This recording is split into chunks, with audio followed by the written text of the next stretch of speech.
Hey guys, welcome to the third review. This is Rupert and we're doing Gears of War 3. This game is pretty new and it's a great third-person shooter. It has pretty great graphics, but I still think Battlefield and Dead Island have some of the best.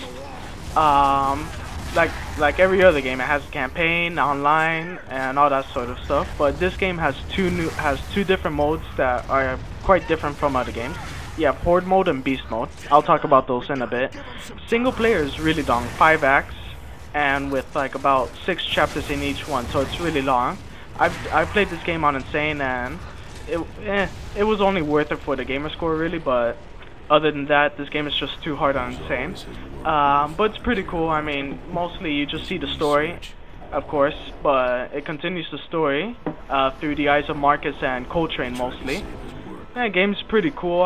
The only thing I didn't like about it was I thought it got too emotional for a violent game like this. But I can understand what they were trying to do. The boss fights in this game aren't that amazing as part 1 did, because I don't know, ever since part 2 the boss fights haven't been that amazing. But anyways, in this game you got a bunch of weapons. I'm not going to go through each of them, but the basic weapons are the Lancer. It's an assault rifle with a chainsaw at the end. Then you have a Hammerburst, which is a single fire rifle, and the Retro Lancer, which is another assault rifle but with a smaller clip compared to the Lancer, and instead of having a chainsaw it has a bayonet for you to charge. And then for your shotguns you have the Nasher, which is a pump action shotgun, and a sawed-off shotgun. It only has one shot, but if you're standing right next to the person, he's pretty much dead. Like, there's no counter towards it.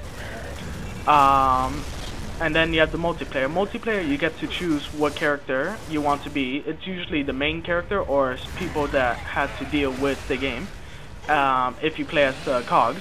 If you play as the Locust, it's one of the many enemies you fight. There were some DLCs. I only got 2 of them. Commando Dom, I don't think he looked that cool. And Griffin, he was cool until I got Coltrane from the beta, which I played, and he's just that cool. And then I got Superstar Coltrane, which I think is the best. I'm hoping to get the DLC real soon, which just came out about since Tuesday at the time that this thing has been uploaded.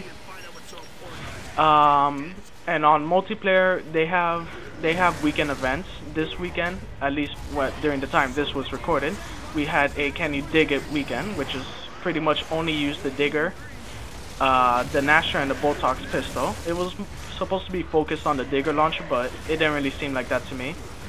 But this game is pretty cool. I would recommend it to a lot of people. Then you have the Horde mode. Horde mode is pretty much you and a bunch of teammates, up to 5, have to work together to survive 50 waves of the Locust.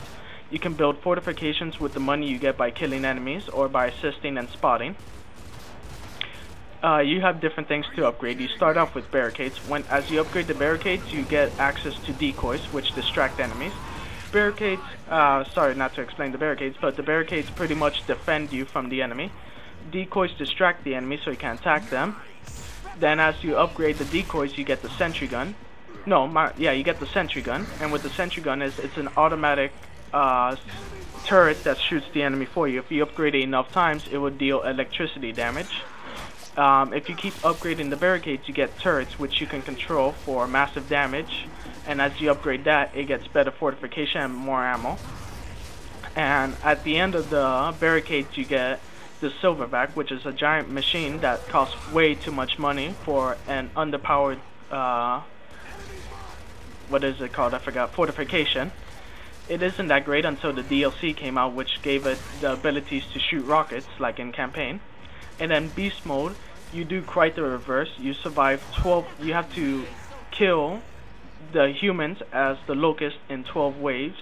It's pretty cool because it's also the same thing. As you get kills, you get money, and with the money you can decide what Locust person you want to play as.